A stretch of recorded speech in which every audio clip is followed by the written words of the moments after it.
All right, the breaking news this morning, word that President-elect Donald Trump has selected Nikki Haley. He will nominate Nikki Haley to be his ambassador to the United Nations. Nikki Haley, the popular governor of South Carolina. This is the first woman or minority that Donald Trump has decided to bring in to his inner circle. While that's going on, Donald Trump sat down with the New York Times yesterday for an hour and talked about a wide range of issues and talked about his positions on a wide range of issues. For reaction to all this, I want to bring in the CEO of the Heritage Foundation's political arm, Heritage Action. Michael Needham joins us right now. And Mike, if you read the articles, the Heritage Foundation right now is key in helping Donald Trump through this transition process. So we assume you're big on making all the decisions, or you made them all yourself. So what do you make of the Nikki Haley decision? Well, Donald Trump is making the decisions. We're trying to, help him and offer our expertise as desired. Nikki Haley has been a phenomenal governor. She's created jobs. She's done ethics reform down there. She's bright. She's a quick learner.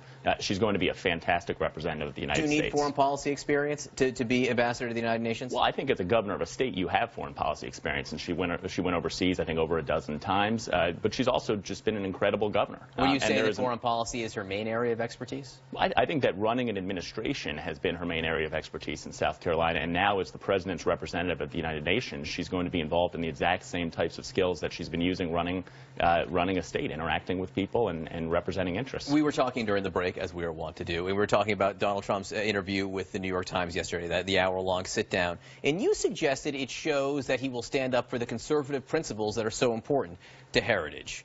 Well, the flip side of that, a lot of people are reading this thing and noticing that in this sit-down with the New York Times, he seemed to be open to at least, seemed to be open to the idea that climate change, the Paris Accord would stick. He seemed to be open to the idea that he would not waterboard. He seemed to be open to the idea of maybe not doing the infrastructure spending he said before. It's hard to know where he is on the positions. So I read the actual transcript of this thing, and I think if you look at what he says on climate change, it's pretty much exactly what we would have said at Heritage. He says there are questions that need to be looked at. There's research on both sides of the issue. This is not just science, the way some people on the left want to say. Once you've figured out what exactly is going on with climate change, we need to have a conversation about what is man's role in it. And then most importantly, what's a public policy response, and does that policy cause more harm or do you anticipate he will withdraw from the Paris Accords? He should. And I think when will he you looks be disappointed if he doesn't?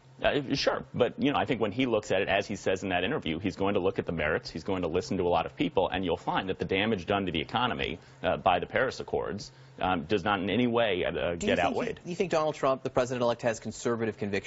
I do.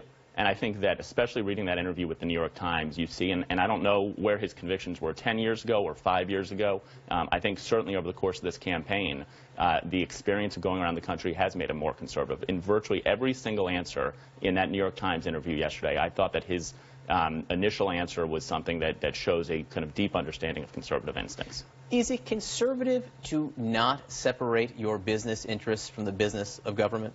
So I think it's kind of a cheap shot on Donald Trump. This is the first businessman who's ever been in there. He's obviously got an incredibly complicated business, and it's a difficult business to sell off. I mean, as he said to the New York Times, this is not just some stock that he can go out there and sell. And so I think that what he's trying to do, it seems, is figure out what is the right way to take a complicated business to kind of distance himself in a realistic way. It's just not realistic to sell. Does Heritage think that he should create some distance between his private business and the business of government? I don't think Heritage has a position on that. What we think is that ending cronyism in Washington, D.C. is absolutely important. His cronyism counts for, profiting, having your business profit while you're president? Because people could look at that and say that's cronyism. And I think he's trying to figure out. So I think is he trying to figure out the right way to do this? It seems to me he is. Now, as we go forward, if this becomes a kind of cronyist administration, we're not going to be hesitant to criticize that.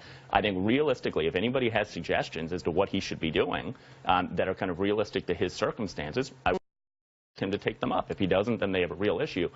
I'm not sure what he could be doing. I'm not sure what his critics are asking him to do that he's not currently doing. Michael Needham from Heritage, great to have you here with us. Come on back. Interesting discussion. Appreciate it. All right.